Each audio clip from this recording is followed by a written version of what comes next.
Welcome to Clay's Couch here, everyone. Another edition of Clay's Couch. I'm your host, Clay D, the one and only, coming at you the best way that I know how. And I am more than delighted and glad and happy tonight to bring on to the virtual couch Emmy Award nominated and award winning journalist, Miss Annette Pegler from WTBW in Myrtle Beach. Thank you for joining the virtual couch tonight, Annette. Hi, thank you so much for having me. This is such an honor. Thank you so much. I'm so excited to be Yes. here. Yes, it is definitely great having you. It's definitely great having you here, Annette. How are things going on your end today? It's been a busy day. I can't even front. I feel like I've been going literally at like the full speed all day long. I had to make my hair appointment today because I could not have my hair not done for this Right. show. I So that appreciate was that. at 8 o'clock, and I'm a night side anchor, so I'm in between shows right now. And my next show is at 10, and then I have another show at 11. So yeah, I've been ripping and running today. I'm just a typical day. I hear you. I hear you. I bet, Annette. Well, thank you for definitely both taking and making the time to join me here tonight. But definitely, I'm glad to have you here. And just Glad to be from here. Yes, definitely. And just in general, just when I look at your resume and this bio, just in totality, I'm very impressed. Thank Obviously, you. you've been in journalism since college, so over about 20 years now, probably. Would that be safe to say? Well, when you factor in college, yes, I don't want to give away my age, but yeah, almost 20 years when you factor in like college. But I've been professionally a journalist for it'll be 14 years at the end of this year. Oh, okay, 14 years. 14 years. Now, just for those who may not know, Annette is, like I mentioned, she has been all over. She has been an anchor over in Jackson, Mississippi, Cincinnati, Ohio, Memphis, Tennessee, and now over in Myrtle Beach, South Carolina. Did I forget any cities, Annette? I'm trying to think. I think you hit them all. I think you hit them all. I started in Cincinnati. I was an Mm-hmm. associate producer and then a weekend producer, and then I became an MMJ slash producer there. And oh, you missed one, Dayton, Ohio. Dayton, People Ohio. people Okay. always forget Dayton. I wasn't there that long. I was only there for about 14 months. But and then I went from Dayton to Jackson, and then from Jackson to Memphis, and then from Memphis to Myrtle Beach. So that's where I'm at Okay. now. Okay, and well, definitely thank you for providing the audience with that. But obviously, as you mentioned, 14 years as a journalist and anchor. So, Annette, what is your inspiration to this day for being a journalist still, and what has it been just throughout your whole journey since college all the way to the present day? Oh my goodness. Wow. Well, it's like the work is just so important right now, especially right now with the pandemic. It seems like being a journalist is just so crucial right now because everybody's kind of glued to the news and waiting to see what's going on when it comes to the pandemic. So yes, I love my job.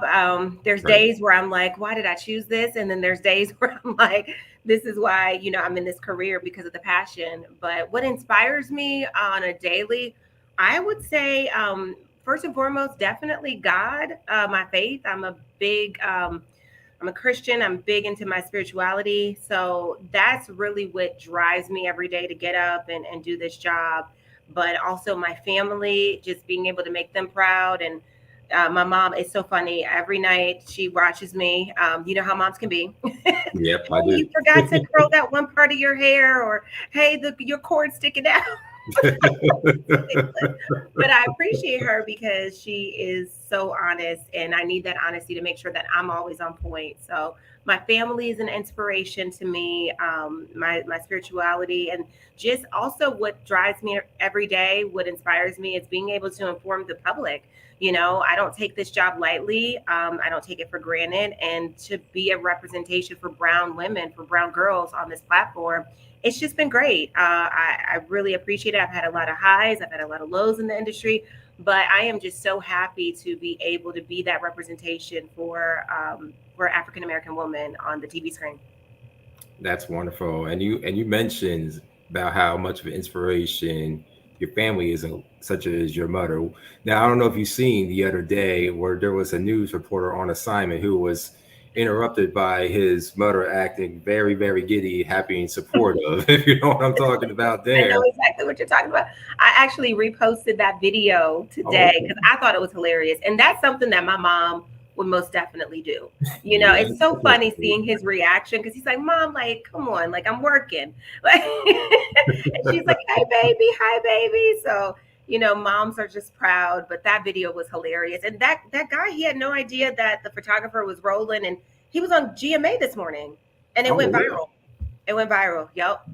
So it's crazy. Yeah, but you definitely answered my question there if your mother would do that, because mine Oh certainly yeah. would for sure in any capacity. So I definitely can relate there. But on that, so obviously you've already explained to the audience what your inspiration has been to this day. What made you want to become a journalist in the first place? Was it a childhood dream, or did it come up to you once you were a young woman? Just tell us about that. What made you want to be a journalist, anchor, or in the news business and industry in general? Okay. Well, I was actually in high school when I realized that I wanted to be a journalist. I've always loved writing, and I've always enjoyed talking and communicating. Those were two things that I really just honed in when it came to my grade schooling and then all the way into high school. Some of the things that just really made me happy was just being able to like journal. It was so therapeutic for me to be able to just have a long day and just come home and just write out my thoughts. I initially thought I wanted to be a magazine writer, but internships kind of steered me into a different direction. But it was really just being able to express myself through words, and I saw how powerful that is, and how powerful of a medium that could be, and how powerful of a platform that can be. And I enjoy it. I mean, it allows me to be creative, to kind of just explore my creative juices. It allows me to tell stories. I've always loved storytelling. Even when I was a little kid, my mom used to read me stories to go to sleep at night. And so this was something that I learned from birth. And I literally just honed in on it. And I love being able to meet someone, talk to that person, get their story and be able to share their story, or share an event, or just share, anything to a large number of people, and leave people either motivated or leave people inspired, or leave people better than what you found them. So that's really why I got into journalism, because I just saw how powerful it is to make an impact on the nation through your storytelling. And that's one of the reasons I wanted to do. I said, okay, I like to write, I like to talk. I thought I wanted to be a teacher at one point, and then I saw my grandmother is a teacher. She's retired, but I kind of would go during the summers. I would go with her and see all those bad kids. I'm like, no, I can't do that. I don't have the patience. I don't have the patience. I said, that's not me. Right. But I really do appreciate, and I really do enjoy being able to meet people and being able to share their stories. I mean, that's really the crux of it. Just, you know, meeting different people every day. When I was a reporter in Memphis, some of the crazy stories that came out of Memphis, and, just being able to share that, and, also be, I was nominated for an Emmy for one of my stories in Memphis. And that also, keeps me going, because I'm like, okay, this work isn't in vain. People are recognizing your hard work. People are appreciating it. And, that's really what kind of keeps me going. And what got me into the industry is just the love of writing, the love of words. Words are so powerful. And that's really what, you know, made me say, you know what, I think I want to do this for a lifetime. Right. Now, for the audience, definitely check out Annette's demo reel. Now, I've done my research on you, Annette, and I looked at your demo reel. I was really impressed. Thank There was one particular interview. I don't know if you recall this, but I think you were either in Mississippi or Memphis, and you were interviewing. It was late at night. A gentleman who looked like he was high or strung out, and it looked, Oh, yeah. trying to remember that one. Memphis. Yeah. I love that city. I love Memphis. Right. I'm trying to remember that interview. I don't remember Yeah, it. so you were asking about what happened because there was an apparent, and I don't mean for this to be a gotcha question at all, but I'm just highlighting this your strengths as anchor journalist, etc. But you were just talking about a recent crime that had taken place right there, and he looks very strung out, and it looked to me as though he could have done anything at any moment, but you held your cool and your composure Yeah. so well and didn't even bat an eye, and I was just like, whoa, dang. That's pretty You gangster right there. I will say this. I have been privy to meet so many people in the career. And while I've been honored to meet, people like Reverend Jesse Jackson and, big names like Congressman John Lewis, the late Congressman John Lewis, I also have met people that are just regular Joe Schmoes. And, going through like a breaking news situation where you just meet someone and you've got to ask them questions on the fly, it can be a lot. It can be dangerous. You never know what people are going to do. I hate to bring this up, but you see reporters getting assaulted. You see journalists, putting their lives on the line for the story. And so I just thank God to keep me protected daily. Especially when I was general assignment reporting. I'm anchoring now, but when I was a general assignment reporter, it would be some dangerous situations. And I'm trying to remember that particular interview. But yes, I've definitely met people that you just don't know what you're going to get. And that's when, like, I'm praying. I'm like, Lord, please don't let this man go crazy on me. Please don't, please don't let him do something, crazy, especially if we're live on TV.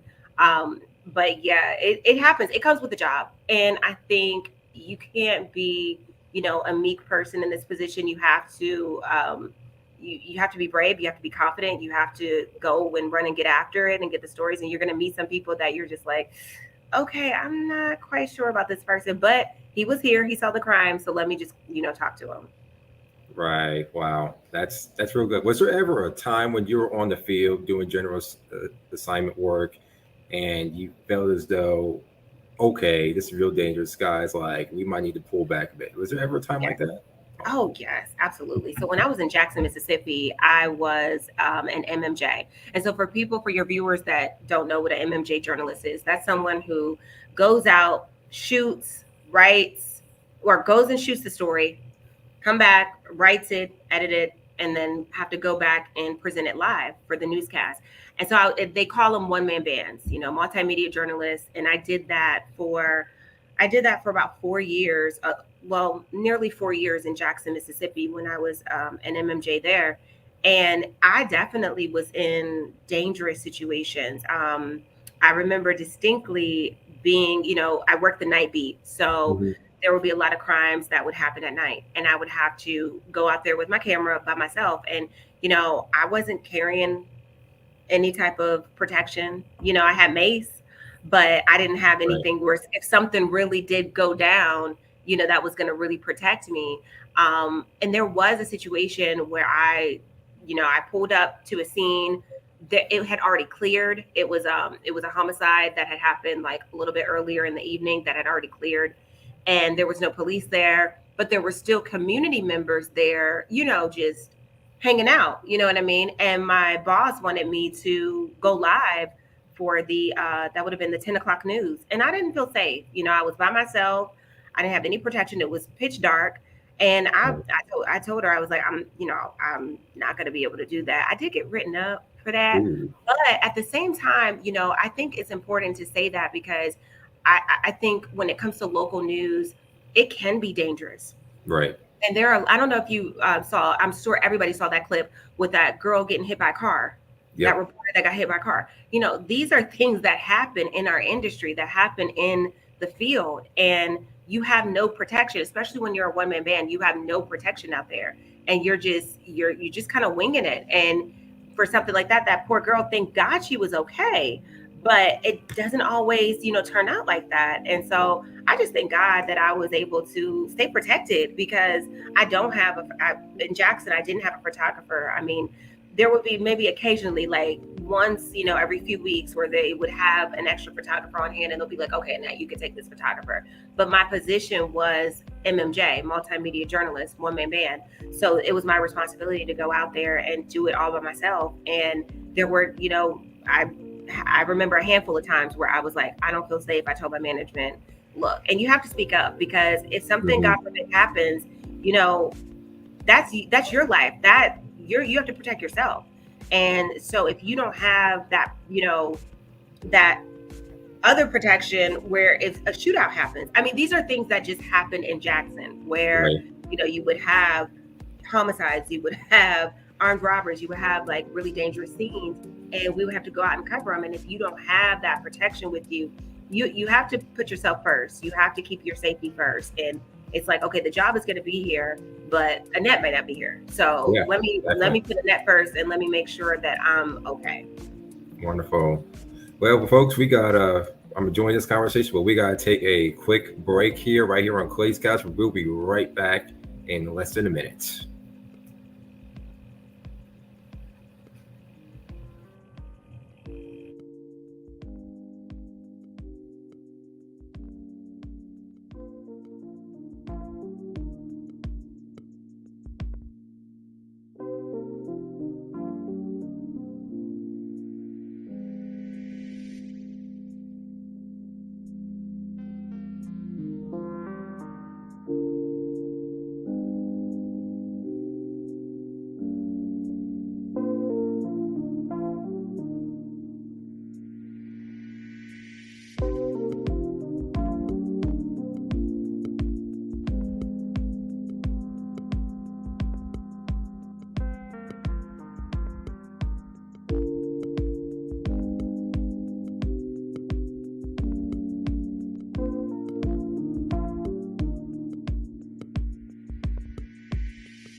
All right, we are right back here on Clay's Couch. I'm your host, Clay D, the one and only, and I'm joined here by our wonderful special guest, Miss Annette Pegler from WBTW in Myrtle Beach, South Carolina. Thank you again for joining us here.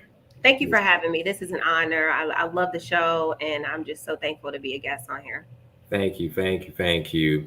Now, just to continue the conversation going and all, now, as far as we were just talking about doing general assignment reporting and all, and just real quickly, obviously, you see what's going on over in Ukraine right now. Have you ever thought about being in that type of situation overseas in a war torn area, even like back in the Iraq and Afghanistan days? Has that ever crossed your mind? Like, maybe being a foreign correspondent might be up Mhm. my alley. So I will say this: it's never been like a goal of mine. But if the opportunity presented itself, I probably would take it. But it's always been a goal to be an anchor, and to kind of climb the ladder as an anchor, and hopefully get to network. But once you do, get to network, I do have I have mentors that are on the network news, and they do get you know, dispatched to different places where you're going to have to travel. And you may have to go to countries where something like that is going on. And, so while it wasn't like a dream of mine to say, oh, I want to be like a national correspondent, as far as like an international correspondent. If God say, hey, this is the next step, then I'm, going to have to just oblige and listen, and just trust that I would be safe. But I've been watching the situation that's going on in Ukraine, and it's crazy. You pray for a situation like that that it gets resolved peacefully. But now that we've seen that it has turned into what it's turned into, you just pray for the people that are there, and that that it would end soon. But I look at the correspondence, and I look at the people that's out there, reporting in that location, and it's like, they're putting their lives on the line, because they are there doing a job, but you're also, you could be a target. So you just never know. It's definitely, it's nerve wracking. And I take my hat off to people that do that job, because it definitely takes, you have to be fearless. You have to be like, okay, I'm going to go over there, I'm going to do my job. And that's what it is. And that's why it's just Yeah. journalism is something where I just feel like it's a calling. It's a calling. You have to be called to do this because it's not a glitz and glam job that people think. People Right. think when they turn on the TV, like, oh, they're on TV. Like, that's so cool. Like, oh, they have makeup artists or they have a stylist and stuff like that. And it's like, no, like that stuff, if you get to the network level, yeah, you may get makeup, you may get a stylist, you may get things like that. But local level, like you're doing it all yourself. Yeah. And it's not as glamorous as people may think it is. And when you think Absolutely. about a situation with Russia and Ukraine, that situation is not glamorous, but those Yeah. correspondents have to go over there and they're told to do a job. And so they have to do it. And they have, they're putting their lives on the line essentially to do that. So, Hmm. Right. Absolutely. And I definitely consider journalists, especially on the field, doing general assignments and even correspondence to a degree, and no disrespect to other frontline positions and jobs out there, but I definitely do consider journalists essential workers oh, because, yeah. and Whew. we will touch base on this when I kind of go into that particular subject as it relates to the pandemic and everything else the last couple of years. Yeah.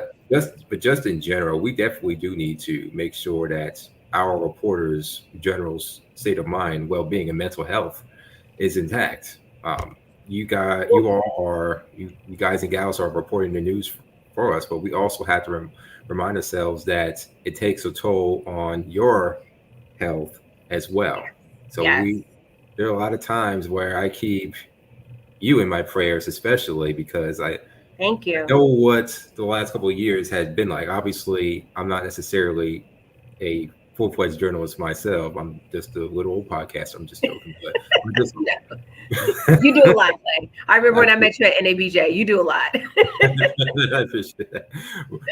But on a serious note, and NABJ for the audience is an acronym for National Associations of Black Journalists. The organization is comprised of journalists, whether they work for a network, freelancing, even public relations professionals as well. In case the audience was wondering what NABJ means, but just in general, w- it's amazing because I see horrifying reports of correspondents and journalists.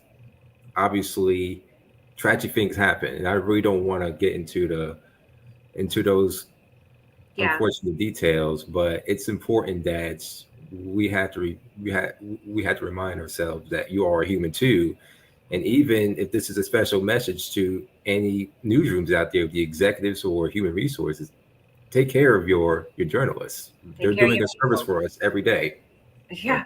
I'm so glad you brought this up, Clay, because, mental health is so important, not just in the journalism community, just in general. It's very important for people to put their mental health first. I moved right in the middle of this pandemic. mhm. I received an opportunity. My news director reached out to me and saw my reel, and there was an evening anchor opportunity here in Myrtle Beach, and reached out to me. And at the time, my contract, I still had about 6 months left in my contract, and I did not know if I wanted to move. I was like, I knew I wanted a better opportunity, but I was still on the fence about moving during a pandemic. You know what I mean? Like, we had never been through this. We had never been through, not in our lifetime, a pandemic. And so it was still a lot of unknowns. This was back in 2020. So Right. I've been in Myrtle Beach a little bit over a year now. So there were still a lot of unknowns as far as what's going to happen. The death toll wasn't as high as it is now. And so it was just a lot to take into consideration. But I just, took that risk, and I went out on faith. But with my mental health, that definitely took a toll. When I was in Memphis, I was a solo anchor, but I anchored weekends. And so my workload wasn't as strenuous as when I came here to Myrtle. I was doing weekend shows, which were like 2 weekend shows, Saturday and Sunday, or actually three, Saturday and Sunday. But then I went from doing weekends to Monday through Friday in the main slots, 5:30, 10, and 11. And then I fill in for the main anchors during the 5 and the 6. So, it was, I remember the first 6 months of working here, it was a lot of pressure. And, I definitely had never meditated before. And I'm being just completely transparent. I suffered a panic attack on the air and I had no idea what was going on, where I was, kind of like having trouble getting my words out. I had taken on this job and it was a huge responsibility and I wanted to make sure that I did a good job for it. And that was the first time where, I remember that day when I was just sweating. It was so crazy because I never get nervous when I go on the air. And that particular day, I was just like super hot, super sweaty. I was like, I don't know what's going on. And I remember like going on the air and like flustered and getting through, having trouble getting through my words. And it was scary. Like even my co-anchor was like, are you okay? Like, what's going on with you? Like, because she had never, witnessed that from me either. And I had a slight panic attack. At the time, I did not know what it was until I actually went and saw a doctor and said, hey, this has been happening, hoping to get diagnosed, but I had never been through that. And, the doctor told me, like, you're probably having a panic attack. You probably are dealing with high stress. And he actually suggested meditation. And I also have to credit my meteorologist, Frank Johnson. He told me to read this book called 10% Happy, where it was a network anchor, Dan Harris. I don't know if you guys remember or know Dan Harris, but he went through something similar live on national news where he had a panic attack. Thankfully, my panic attack was not as crazy as that, but it was still reminiscent of what happened, and so I read that book and I started meditating, and that has helped me tremendously.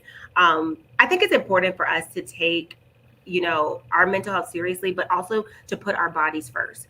Sometimes we can get so caught up in the hustle and bustle of everyday life. And it's like, oh, I got to do this. I got to go to this meeting. I got to do this Zoom. I got to, take the kids to daycare. I got to do this, and you forget to put yourself first. You forget to take care of yourself, that self-care.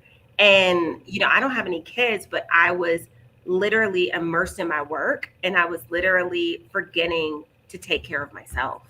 And so I started meditating and it has helped me. It's just that 10 to 15 minutes out of my day where I'm zen, I'm just literally in my own thoughts and I have my personal zen, and it has been a life changer for me. Thank God I have not had a panic attack since I've started this method. And this is something that I just learned by just going to my doctor, realizing something happened, something was wrong. I need to get some help and putting my health first and taking care of myself, because a job will come and go. But if you don't take care of yourself, that's when something detriment can happen. When you don't put your health first, you can burn yourself out literally, and it's just not worth it. Definitely. So just given that, describe, ever since that panic attack, describe your daily routine just now, just to make sure that simply doesn't happen again, that you're staying upright, you're not going, like, throughout the day. Stressed out, right? And it still happened. Thankfully I haven't had a panic attack on the air, but I still have moments where I feel overwhelmed and I feel a little bit stressed.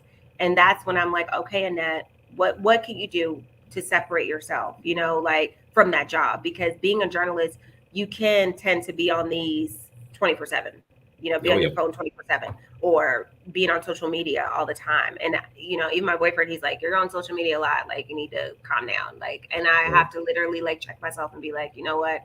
I am doing this too much. Like, I need to just step away from it and just take a time out. But my daily routine, I have really just start my day with exercise. That's something that I have really tried to do it, even if it's just 3 days a week, like just some cardio, something to get my heart pumping, to just, make me feel good. Like, exercise releases endorphins and it makes you happy. So it's like whenever I get up, I work the night beat. So I'm not into work until 2:30. But in that morning when I wake up, I go to the gym. I hit the gym at least 3 days a week, and I just burn it out. And I just try to do my little workout, get my little sweat on, and I feel good. And then I come home, I eat my breakfast. I'm just explaining my daily routine. I just eat my breakfast and I watch the noon show just to kind of get up to date on the headlines. You check my emails. That's when I check my emails. And then I do my meditation right before I get ready for work. And it's just 10 minutes, but it really does help me with just overall, like, kind of just getting me there mentally, because you never know in newsroom situations, you don't know how the day's going to go. You can walk into a crazy situation. Like, you could walk in and it can be like breaking news going on as you come in. You know what I mean? And like your news director, your EP's like, hey, you need to get on set. We got a cut-in going on. We got to get you on a cut-in in 10 minutes. So these types of things can happen when you work in a busy newsroom and when things are always constantly changing. So that morning for me is my time. Like, I spend only about 30 minutes doing some form of work, but I'm trying really hard to not bring the work home with me unless it's just absolutely have to. I just absolutely have to, and I've got a deadline to make. But that morning time is my time. That's when I go to the gym, have me time and do my meditation. And then I go to work. I work from 2:30 to 11:35. And it's the night shift. So, night shifts are not for everyone. I've worked every shift in this industry. I've done early morning. I have done dayside. That only lasted a little bit because when you're constantly moving to different newsrooms, you have to pay your dues. And so you may not have as much seniority as, the people coming in. So you have to get the bottom of the barrel kind of shift. So it's so funny because when I moved here, I was talking to one of my coworkers, and she was like, how long have you been on weekends? And I actually worked weekends for 8 years before coming to Myrtle. I did not have my weekends for 8 years. And that's 8 out of like a 13-year career. So it's like, she could not believe that I had worked weekends for 8 years, but I was going to different newsrooms, and I had gotten promoted to the weekend anchor desk, and I was a weekend reporter at one point. So those 8 years, it was a long time. And there's been things that I missed out on. I missed out on my cousin's wedding. I missed out on a lot of things, but I really just hustled, and I was like, it's going to pay off eventually. And that's what happened when I came to Myrtle. It was a Monday through Friday shift. And it's so crazy having my weekends back. I didn't know how that felt. I was like, this is heaven. Like, wait, I can actually go out? Like, what? It's Sunday and I can go out? This is crazy. So yeah, that was enjoyable. Like, just working that hard on a weekend shift and then being able to get the weekends off. And it's the little things. I know people were probably thinking like, really, are you that like serious about your weekend? But no, like, when you work weekends all that time and you forget what it's like to have a weekend off and you get it, I'm telling you, it's the best feeling in the world, because you know that you actually worked your way up to it. And so that was a blessing. Wow, definitely. It's excellent. I mean, it's well deserved. So you deserve weekends. You deserve any day off that you ask for. Thank you so much. And I think it's important to, take your time, take your PTO. Like, some people are like, oh, and if you need a mental health day, take it. I think in our industry, we're just like, oh, we don't want to call out, or I don't want to take a mental health day. But I call them mental health days because sometimes you just need to detach. Sometimes you just need to take a break for your own mental sanity. And so, yeah, I work back to my schedule. I kind of went off topic, but I work 2:30 to 11:30. And when I get to work, I'm looking at scripts. I'm also looking for story ideas, but I also report for specials. So I just wrapped up a Black History project that I have been working on for about a month and a half, where I turned about four different stories, 4 different pieces for my station for a special that's going to be airing, shameless plug, Monday, 9:30, WBTW. Download the app, News 13. Definitely. Hey, you can do. It's Clay's got this all about shameless plugs, and that's why I'm here. I'm here to show you your best. We're gonna show you more of your best light on the other side of this break, right here on Clay's Couch with special guest Annette Pegler.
Welcome back to Clay's Couch here. I'm your host, Clay D, the one and only, coming at you the best way I know how. And we're picking up this great conversation with award-winning journalist, Miss Annette Pegler. I mean, honestly, there's nothing more I can say about you. You're certainly you're my favorite This journalist is for the sure. highlight of my week, to be honest with you. I'm glad.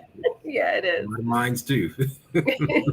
But yeah, just in general, just to kind of piggyback from where we were prior to the break, just given everything we were talking about, and just for the young cats out there, just simply Annette mention a strategy and mindset that's just required in this field. And what I mean by that is, what are the qualities that a news anchor or a general assignment reporter needs to be effective?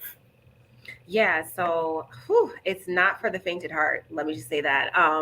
And these are things that I wish that I would have learned in college.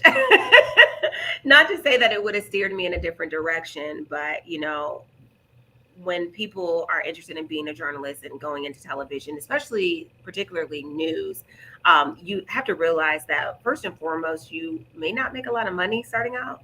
And you've got to work hard. A lot of people think, oh, I want to be on TV. And it kind of hurts me when I talk to young journalists and I'm like, oh, so what do you want to do? And they're like, oh, I want to be on TV. And I'm like, wait, no, what do you want to do? Like, do you want to be a storyteller? Do you want to be a journalist? Like, Yeah. do you want to be a producer? Like, there's just like, it's the whole thought of being on TV.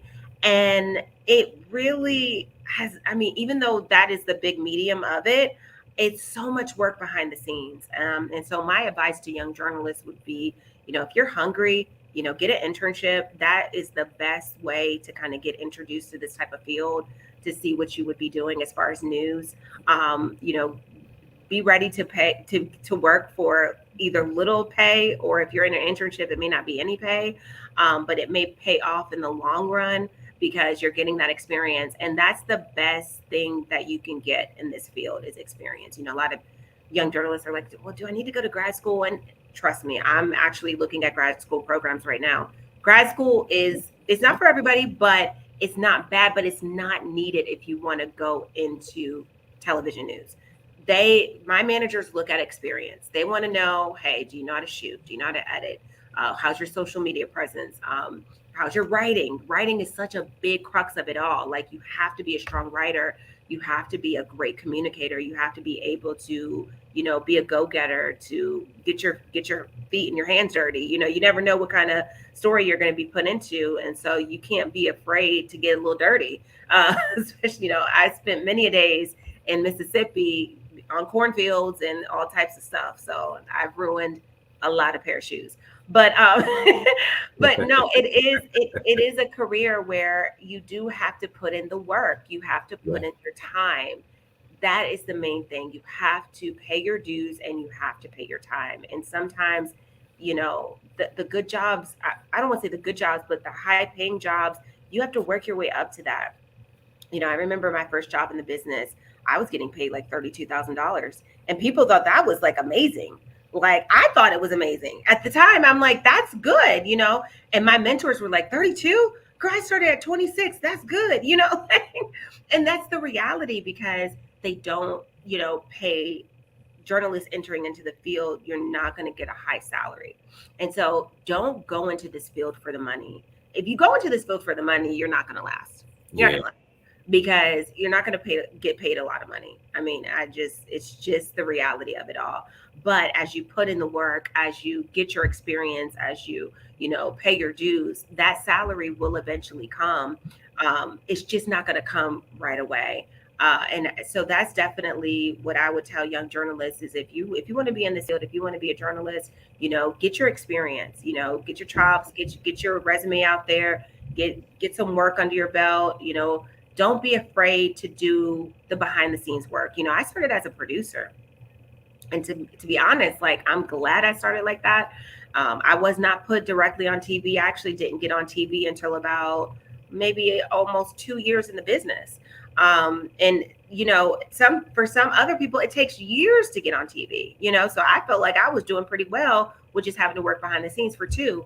But my mentor of mine, Angela Ingram, out of Cincinnati, she started as a producer. When I started in Cincinnati, I was an associate producer, and I wanted to be a reporter so bad. And I remember us like talking, and she would be like, Annette, like producing is actually a really good entry level job, because what producing did, Clay, was it helped my writing. Right. It solidified my writing. It got me confident in being able to, stack a show. I feel like if you know how to produce, you could really do any job in the news industry, because it gives you that overview of everything. You're picking the stories that you want. You're stacking your show. You're writing it. You're communicating with the reporters. You're asking them, hey, what do you have for my show? Like, are you going to be able to fill this amount of time? And how's your story going? It is really a thankless job, but it's the heartbeat of the newsroom. Your producers are the heartbeat of the newsrooms, Listen. because they are literally putting together the show. Like, so because I started as a producer, I have such a special like love for producers, because I know it's a thankless job, but I know it's such a needed job. And it's also a great entry level way to get into the industry, to get into the news industry. So yeah, my advice to young journalists: don't be afraid to take that producer position. If you can get in through the associate producer position, like I did, do it like that. Don't be so I guess like don't don't be so ready to just, oh, I just want to get on TV, because you may realize like, hey, I may like producing a little bit better. And honestly, producing is a way to get into management, and we honestly need more African That's right. Americans in management. We really do. Like, it's not a lot of us making the decisions on what goes on the television screen. And I just feel like producing is a great way to do that. Definitely get an internship, um, and be ready to just work hard, because if you're not really a hard worker, this is not the job for you. This is just not the industry for you. It's so funny. I remember one a friend of mine. She wanted to be an anchor, but she didn't want to be a reporter first. And sometimes you have to be a reporter to be an anchor first. That's kind of like the transgression of it all, or transition of it all. So you know she was like, oh, I knew I didn't want to do that. So she's in PR now. So it's like, but she did an internship, and she realized, hey, that wasn't for her, and now she's a great PR representative. So that's why I tell young people, get into the newsrooms, get into these jobs, see if you like it. And that's the best way to realize if you want to do it or not. It's just simply by doing an internship, and doing an entry level job, and finding out if it's something that you want to do. And if it's not, that's fine. Pivot. I know so many people that get into reporting thinking that it's something that they really want to do, and they realize, what, this is not what I signed up for. This is not what I want to do. They can't get with the MMJ, and they just completely leave the industry. And that's fine. Like, that happens, but you're not going to know unless you actually get in there and get your experience. So, and also take advantage of opportunities like the National Association of Black Journalists, the National Association of Hispanic Journalists. There's an Asian Association of Journalists. There's different, SPJ. Yep. Yeah, there's so many different organizations that will introduce you to the field, and you can see like if this is something that you honestly would like to do, and be a part of those organizations. Get active. That's the only way you're going to know if this is what's for you. Sure, definitely. I completely concur with all of that. How do you stay motivated in doing all this and that? I mean, just from the reason why I'm asking that from the young listener, how do you continue to stay motivated? So that just so because the reason why I ask, because if you could also just mention the time you failed in this role as an anchor on a general assignment area and the lesson that you learned from it, how do you stay motivated from all of that? Man, I think the motivation, I've just seen where I've come from. Like, I've seen the progression. I've seen how I started and where I'm at now. And while these 13, 14 years may not seem like a long time, I've been laid off twice. I've been fired. Like, these things happen. And I've seen where I've come from, and I see where I'm at now. And that is really what motivates me, just to see how far I've come. Also, like I said at the beginning of this conversation, my spirituality is very big to me. God, like, I'm not doing any of this. This is all God. Like, Yep. real rap. This is God. This is Yep. God doing this, because there are days where I am weak, and I literally have to like pray to God to be like, please get me through this. Please get me through the day. Give me the energy to be able to do this job, because my cup is empty, and that's when God gives me that motivation to get it done. And you asked me about a time that, where, I faced adversity, or, something not bad that happened, but just a Yeah. time where like a setback. I remember when I was in Dayton, and I tell this story because I think it's a lesson learned for people. I was in Dayton, Ohio, and I was a baby reporter. I was a rookie. This is my first like real on-air job. Like I did a little bit of on-air work in Cincinnati, but this was like my first time reporting like full time. And I put a kid on air that was not authorized. And I thought this kid was authorized because the dad was like, "Oh yeah, it's fine. Yeah, you can interview him." We didn't show his face, but it was a situation where it was a broken home, not a broken home, but the mom had custody, and it was split custody. It was split custody with the kid, and the mom who had who had full custody, like the dad had visitation. She didn't want her kid on the air, and even though we covered his face, she could still recognize his voice. And so I remember like when that happened, and I watched. This is a true story. Trust your gut. Trust your gut, because when I listened to the interview, I said I could still tell that this kid is who he is, but like the time was ticking, deadlines were coming up. I told my photographer, I was like, just put it on the air. And I wish I would have trusted my gut, because my gut was telling me like, no, Annette, like pull the story. But I was so worried that I was going to mess up the producer's show. Instead of trusting my gut and telling them to pull the story, I just told them to air it. Well, about less than a week later, the mom threatened to sue the station, and the station let me go. They were like, thank you for your services, and you're fired. And I was 25, 26 years old.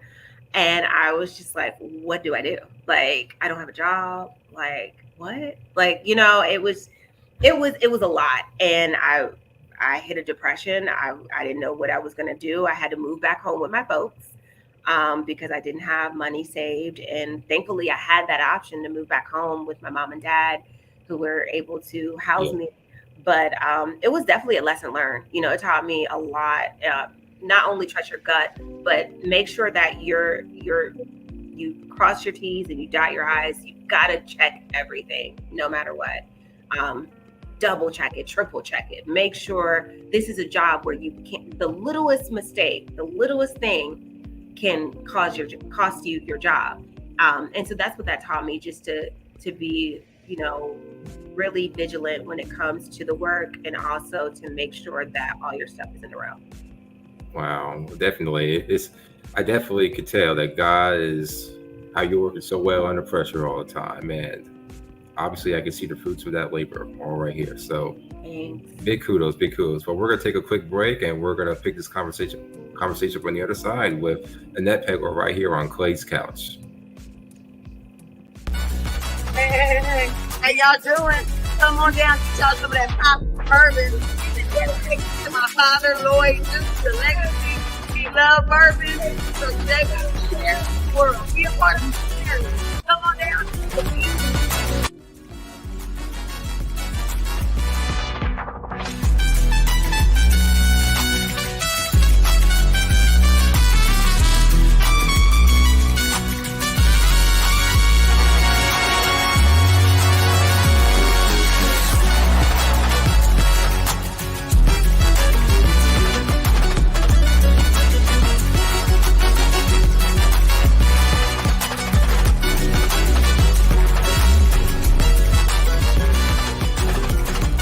Poppy bourbon. The bourbon without the burn.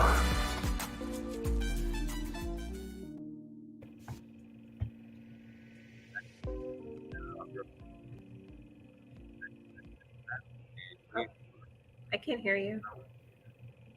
You hear us, Annette? Oh yeah, it's just a little low. Okay. But yes, we're finishing up our talk here with Annette, and thank you again for being here, Annette. It's been a great conversation. We just wish we had more time.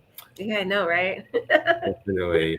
But just to keep this going for a little bit, what are your goals for the next 1 to 2 years? What I mean by that is, would you like to stay with CBS affiliates or move up to the chain and work for one of the national shows and such, or if you could just give us a glimpse of what your goals are, what you hope to accomplish in the coming years. Yeah, that's a great question. So I'm in a 3-year contract here in Myrtle Beach. I just finished up year one back in December, so I have at least another 2 years here. And I think the goal for my career, I would be I would say to move up to a higher market. It's always been a dream of mine to report the news in the area that I was born in, which is Philadelphia, Pennsylvania. That's where I was born. I wasn't raised there, but my dad worked for GM, so we traveled around a lot when I was younger. But I do remember being, in first and second grade there and watching the news anchors. It really is what inspired me to even want to do this.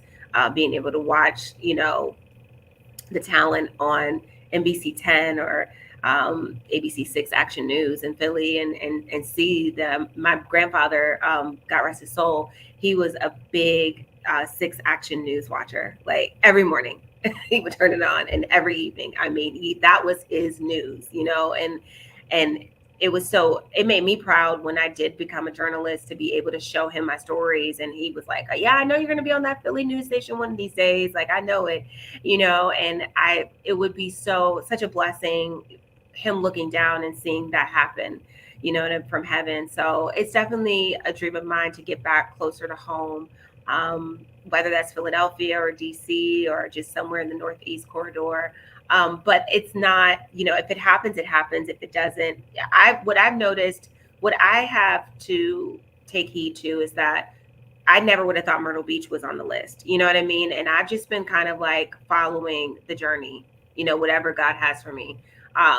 So it may not be Philly. It may be a completely different city, and I'll just have to trust and believe and know that it's for a reason that I'm there. But I definitely would love to move up the markets and get more exposure. And I love to cook. That's a fun fact that I love to cook. So having my own cooking show would be amazing. That would be like a dream, because I really enjoy cooking. So if I could do that and still, do the TV and the informing and educating people on the recipes, that would be amazing. So that's definitely a goal of mine. I put it on my vision board. So that's definitely something that I would love to do. It would be kind of like a dream job. Now, you mentioned if you weren't a journalist, you might be a teacher. Is it safe to say that you might be a world-renowned chef as well if you weren't a journalist? I don't know, because I think my cooking is good. Good. And my family thinks my cooking is good, but I don't know. That would be great. I love Top Chef, but I don't know if I want that kind of pressure.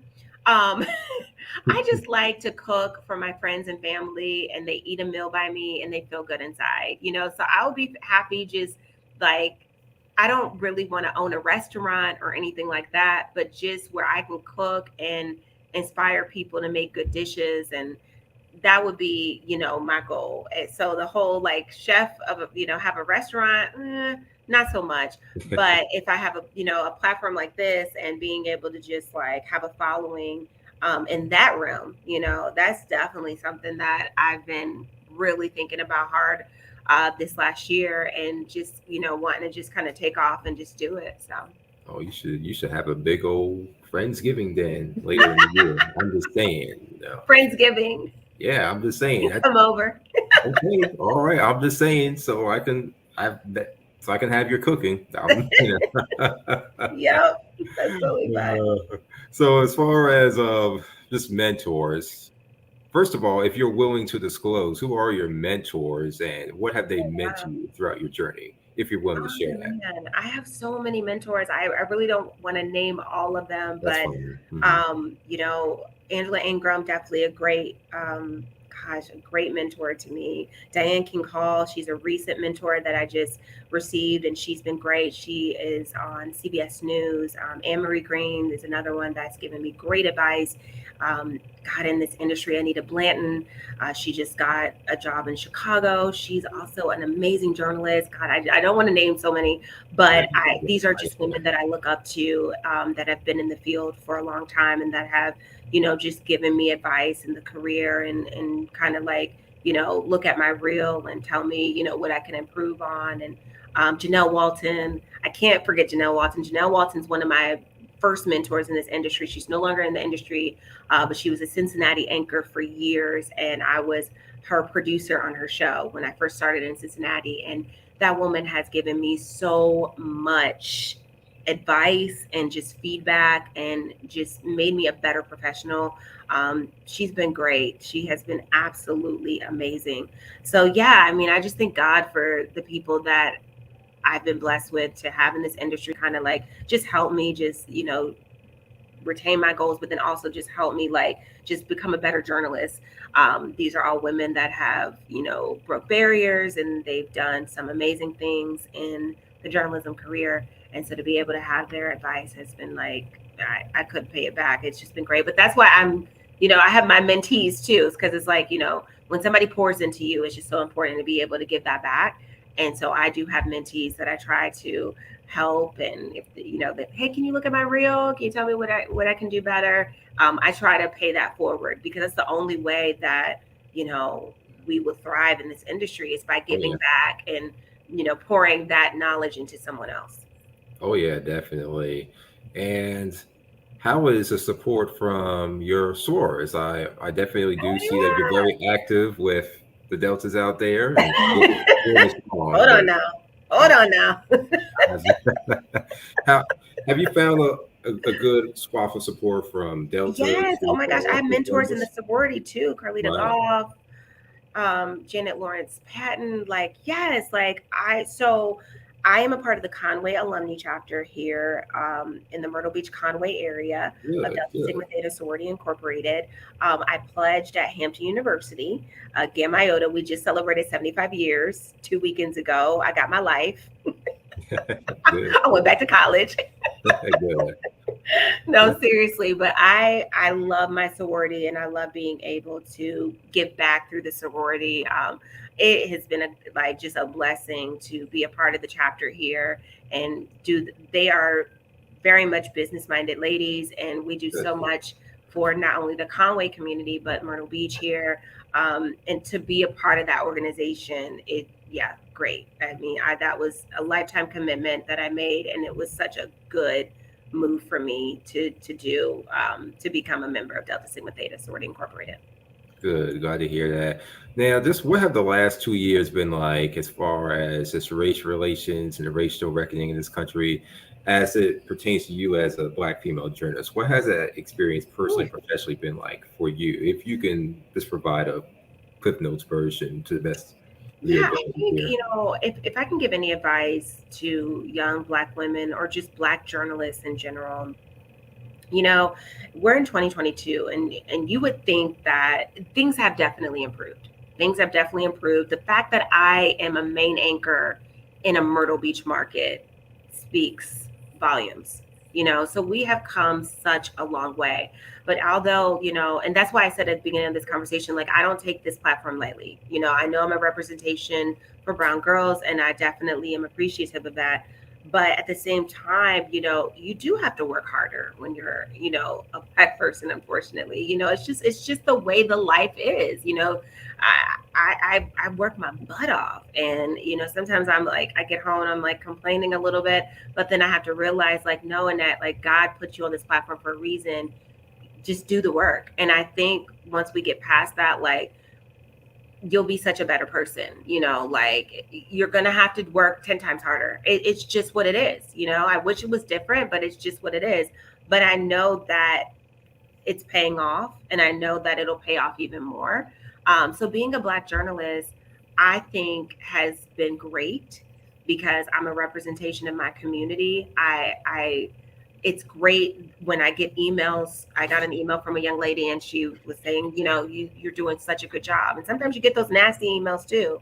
But I got an email from a young lady and she was like, I get so excited when I see you on the news, when I watch you every night, because they hadn't had that, at my station for a while. So it's emails like that that keep me going. But I do know, as a Black journalist, you're just going to have to work harder than your white counterparts. It's just what the business is. And it's just what it is. And I don't know if it's going to be like this forever, but I do know that because it's something that I enjoy doing and because it's my passion, I just keep trucking. And I know, like, eventually, it's paying off now. So, like I said, I'm in this position and it's a great position. So yeah, like, to the Black journalists out there that are, struggling in your newsrooms, like, keep going. Like, you matter. You represent a community that's needed. That people need to see us on the TV. It needs to happen. So just keep going. Definitely. And I believe that's all the time we have here, Miss Annette. I definitely wish we could keep the conversation going, but just for the audience members out there, tell them how they can find you, how they can follow you, and all of that with these few minutes left. Well, I am on all the social media platforms. My website it's really simple, www.annettepegler.com. If you have a story idea in the Myrtle Beach area, there it is right there. You can always email me, or you can actually submit a contact form on that website if you have a story idea that you would like to see covered.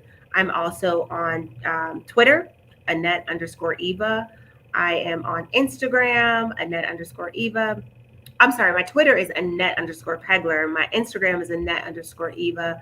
I'm on LinkedIn. I'm on Facebook. I love to connect with people. I love to share people's stories. So please get in contact with me.